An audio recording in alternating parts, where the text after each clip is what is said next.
It begins, as so many modern wars now do, not with the movement of tanks or the thunder of artillery, but with a warning siren slicing through the darkness. Across Ukraine, just days before Christmas, that sound returned again. Sharp, mechanical, unavoidable. It echoed through cities and villages alike, through apartment blocks, through hospitals, through homes where families were still awake, trying to keep warm, trying to keep children calm, trying to believe that the calendar itself might offer some protection. It did not. On this night, the sky became a battlefield. Hundreds of Russian drones, wave after wave, rose into the air and crossed the border.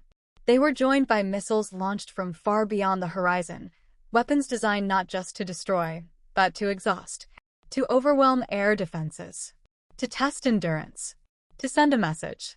By the time the attack subsided, Ukraine would report that more than 650 drones and dozens of missiles had been involved, one of the largest aerial assaults of the war. And it came at a moment heavy with symbolism. For weeks, diplomatic backchannels had buzzed with cautious hope. American officials, European intermediaries, and regional partners explored whether a limited ceasefire, even a temporary pause, might be possible around Christmas. Not peace. Not an end to the war. Just silence. Just a few days without explosions. A chance for power lines to be repaired. For families to sleep. For children to wake up on Christmas morning without running for shelter. That hope did not survive the night. As dawn broke over Ukraine, the damage became visible. Homes shattered. Power substations burned. Transmission lines severed. Entire neighborhoods plunged into darkness. In 13 regions, electricity was cut as temperatures hovered well below freezing. Officials confirmed casualties. 3 people killed. Among them, a 4-year-old child. In war, numbers often come first. Drone counts. Missile tallies. Regional maps marked in red. But behind every statistic is a human cost that cannot be quantified. A family without heat. A parent explaining to a child why the lights will not turn back on. Emergency crews working through the cold, repairing infrastructure that may be targeted again before the repairs are finished. This was not collateral damage. This was the strategy. From the earliest days of Russia's full-scale invasion, Moscow has pursued a campaign aimed not only at Ukraine's military, but at its civilian backbone. Power grids, heating systems, water treatment facilities. The essential networks that allow a society to function. Winter has become a weapon. Darkness, a tool of pressure. The message is simple and brutal. If Ukraine will not submit on the battlefield, then its population will be made to suffer. And yet, the timing of this attack carried a deeper geopolitical signal. Launching such a massive strike just before Christmas was not accidental. It was a rejection, deliberate and unmistakable, of diplomatic overtures. A declaration that ceasefire talks, particularly those associated with Western mediation, would not dictate Russian military planning. In Moscow's calculus, restraint is weakness. Pausing for holidays is sentimentality. The war, they insist, will be fought on their terms. For Ukraine, the attack reinforced a grim reality. There are no safe dates on the calendar. No guaranteed pauses. Every night carries risk. Every celebration is provisional. Ukrainian air defense units responded as they have countless times before, tracking incoming targets, launching interceptors, coordinating across regions. Many drones were shot down. Many missiles were diverted. The defense held in places. But saturation attacks are designed to exploit limits. No system can stop everything. And each interceptor fired is one that must be replaced, replenished, funded. This is where the war expands beyond Ukraine's borders. Every drone intercepted over Kiev represents a supply chain stretching back to Western factories. Every missile defense system relies on political decisions made in Washington, Brussels, Berlin. As Ukraine defends itself, it also tests the endurance of its allies, their willingness to sustain support not for weeks or months, but for years. The fading hope of a Christmas ceasefire underscores just how far apart the two sides remain. For Kiev, any pause must come with guarantees, protection for civilians, security for infrastructure, a halt to attacks on energy systems. For Moscow, ceasefires have historically served a different purpose: time to regroup, rearm, reposition. Trust in this war has long since evaporated. And so the attack was not only military, it was psychological. It was aimed at Ukrainian civilians, yes, but also at Western audiences watching from afar. A reminder that the conflict remains volatile, that escalation is always possible, that peace cannot be willed into existence by good intentions alone. In the cold aftermath of the strike, Ukrainian officials addressed the nation. Emergency measures were announced.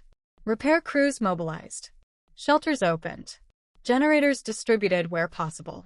The machinery of resilience, now tragically routine, went back into motion. But beneath the practical response lay a deeper question. How long can a society endure this cycle? The answer so far has been clear. Ukraine endures because it must. Because surrender would mean something worse than hardship. Because every winter survived is a declaration of sovereignty. Because every repaired power line is an act of defiance. Still, the cost is real. Children growing up to the sound of air raid sirens. Parents calculating whether to stay or flee. Soldiers rotating from frozen trenches to shattered cities. A nation living in a state of permanent alert. As Christmas approached, church bells rang in some cities, softly, cautiously. Candles flickered where electricity did not. In shelters, volunteers handed out food and blankets. In homes that still had power, families gathered close, aware that the next siren could come at any moment. This is what modern warfare looks like, fought not just on front lines, but in living rooms. Not just with soldiers, but with civilians as targets.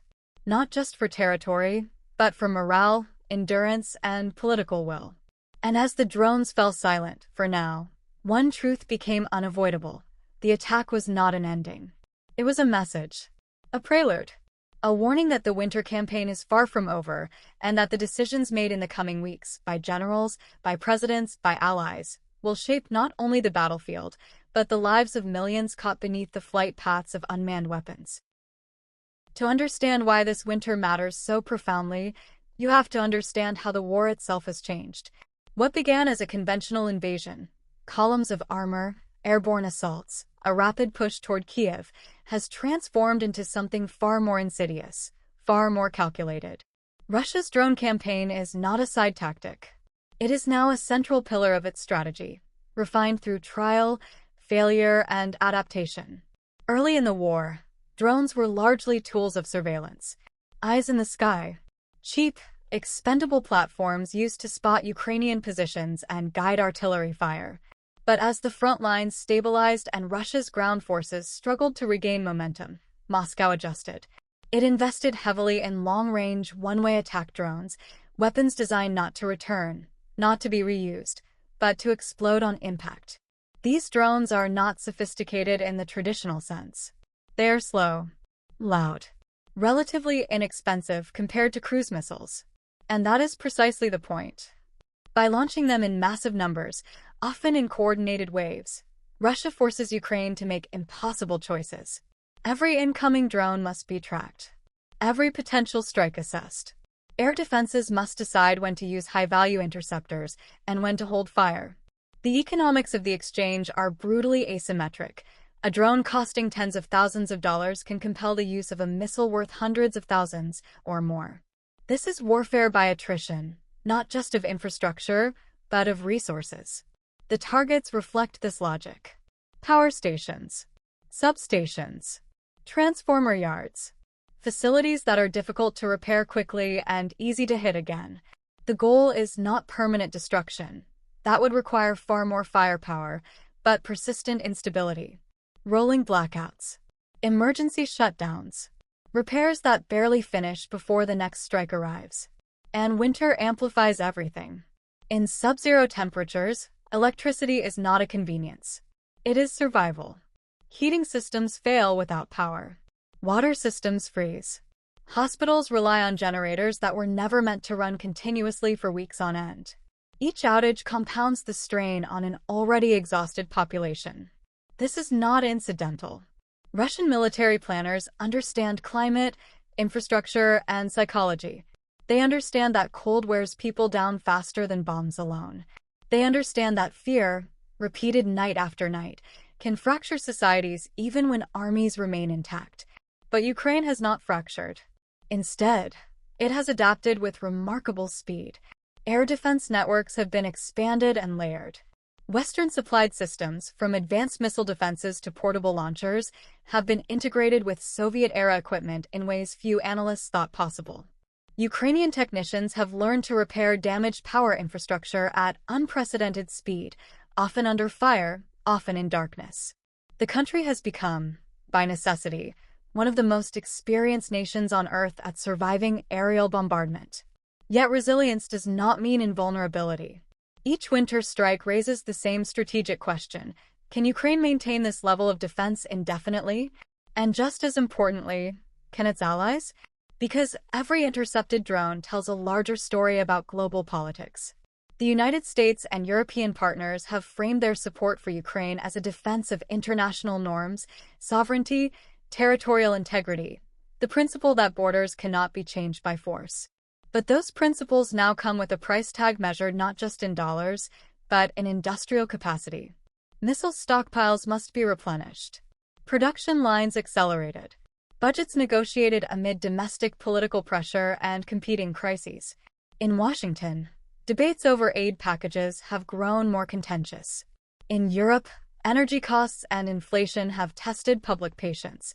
Russia's winter drone campaign is designed to exploit those fractures, to make the war feel endless, expensive, and distant to voters far from the front. And that is why the timing of this latest assault mattered so much. Striking just before Christmas was not only a rejection of ceasefire talks. It was an attempt to puncture a narrative, the idea that diplomacy, even limited diplomacy, might still shape the tempo of the war. Moscow's message was blunt: there will be no pauses dictated by Western calendars or Western values. For Ukraine, the message landed differently. Rather than eroding resolve, each attack reinforces a collective understanding that survival itself is resistance, that maintaining heat, light, and daily life under bombardment is a form of national defense, that this war is not only about territory in the east or south, but about the right to exist without submission. Still, the burden is immense. Children attend school online or in shifts, depending on electricity. Families plan meals around outage schedules. Entire cities operate on contingency plans, backup generators, mobile cell towers, emergency shelters. The extraordinary has become ordinary. And in that normalization lies another danger. The longer the war drags on, the easier it becomes for the outside world to absorb these images without reacting. Drone attacks blur into background noise. Casualty figures become abstractions. Urgency fades. That is precisely what Russia is counting on: a slow erosion of attention, a gradual recalibration of what the world is willing to tolerate. But history suggests that wars defined by endurance often hinge on moments that seem small at the time. A winter survived. A city kept running. A population that refuses to break. Ukraine's ability to withstand the drone campaign is not just a technical question of air defenses and generators. It is a political test of alliances, a moral test of international commitment, a demonstration of whether modern democracies can sustain long-term support in the face of sustained pressure. As the days grow shorter and the nights colder, that test intensifies. Because this winter will not decide the war outright, but it will shape the battlefield that emerges in spring. It will determine whether Ukraine enters the next phase with functioning infrastructure, intact morale, and continued backing, or whether exhaustion begins to do what weapons could not. And beyond Ukraine, other capitals are watching closely. From Eastern Europe to the Indo-Pacific, governments are studying this conflict as a blueprint. They are asking what happens when a state uses drones, energy disruption, and psychological pressure as primary tools of war. They are asking whether international responses are fast enough, strong enough, unified enough. The answers will not remain theoretical.